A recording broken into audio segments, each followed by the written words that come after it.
అందరికీ నమస్తే, welcome to Q News. నేను మీ రాము. చైనా ఈ యుద్ధంలో నేరుగా పాల్గొనలేకపోయినా దాని ఆయుధాలు మాత్రం యుద్ధ భూమిలో పెద్ద పరీక్షను ఎదుర్కొంటున్నాయి. ప్రపంచానికి అత్యాధునిక రక్షణ వ్యవస్థగా ప్రచారం చేసిన China HQ-9B air defence system ఇప్పుడు తీవ్ర విమర్శల మధ్య నిలిచింది. గత ఒక సంవత్సరంలో 2 వేర్వేరు యుద్ధాల్లో ఈ వ్యవస్థ విఫలమైందని రిపోర్టులు చెబుతున్నాయి. మొదట పాకిస్తాన్లో, ఇప్పుడు ఇరాన్లో అమెరికా, ఇజ్రాయెల్ సంయుక్త వైమానిక దాడుల సమయంలో ఈ వ్యవస్థ మిసైల్ను అడ్డుకోలేకపోయిందని విశ్లేషకులు చెబుతున్నారు. ఈ కథనంపై ప్రత్యేక రిపోర్ట్.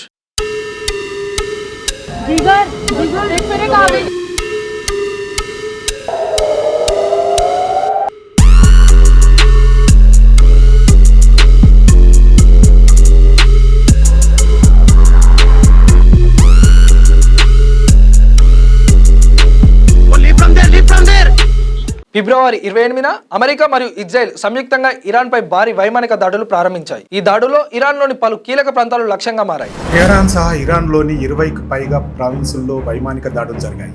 ఈ దాడులను ఎదుర్కొనేందుకు ఇరాన్ చైనా తయారీ HQ-9B ఎయిర్ డిఫెన్స్ వ్యవస్థను వినియోగించింది. టెహరాన్ పరిసర ప్రాంతాల్లో మరియు నాటాంజ్, ఫోర్డ్ వంటి అణు కేంద్రాల దగ్గర ఈ వ్యవస్థను ఏర్పాటు చేశారు. కానీ వచ్చిన క్షిపణులను ఈ వ్యవస్థ పూర్తిగా అడ్డుకోలేకపోయిందని రక్షణ నిపుణులు చెబుతున్నారు. అయితే ఇరాన్ ఈ చైనా రక్షణ వ్యవస్థను ఎందుకు కొనుగోలు చేసింది? 2025లో ఇజ్రాయెల్ చేసిన భారీ దాడుల తర్వాత తన ఎయిర్ డిఫెన్స్ వ్యవస్థను బలపరచడానికి ఇరాన్ చైనా నుండి HQ-9B వ్యవస్థను కొనుగోలు చేసింది. 20 జూలైలో ఆఫర్ ఫర్ వెపన్స్ ఒప్పందం ద్వారా ఈ వ్యవస్థను ఇరాక్కు సరఫరా చేశారు. ఇరాన్ భావించింది ఏమిటంటే ఈ కొత్త వ్యవస్థ తన గగనతలాన్ని మరింత రక్షిస్తుందని. కానీ తాజా యుద్ధంలో ఆ ఆశలు నెరవేరలేదు. ఇది మొదటిసారి కాదు. గత సంవత్సరం భారత్ పాకిస్తాన్ ఘర్షణలో కూడా ఈ వ్యవస్థ పనికి రాలేదని విశ్లేషకులు చెబుతున్నారు. 2025 మేలో జరిగిన భారత పాకిస్తాన్ ఘర్షణలో పాకిస్తాన్ తన నగరాలు మరియు ఎయిర్ బేస్లను రక్షించడానికి HQ-9B వ్యవస్థను ఉపయోగించింది. కానీ భారత వైమానిక దాడులు మరియు డ్రోన్లు ఈ రక్షణ వ్యవస్థను దెబ్బతీశాయి.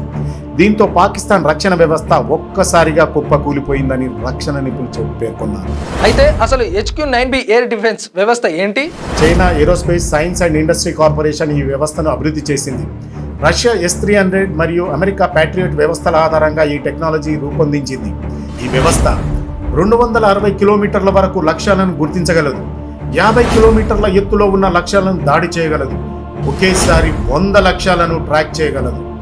చైనా ఈ వ్యవస్థను బీజింగ్, టిబెట్ మరియు దక్షిణ చైనా సముద్ర ప్రాంతాల్లో ఉపయోగిస్తుంది.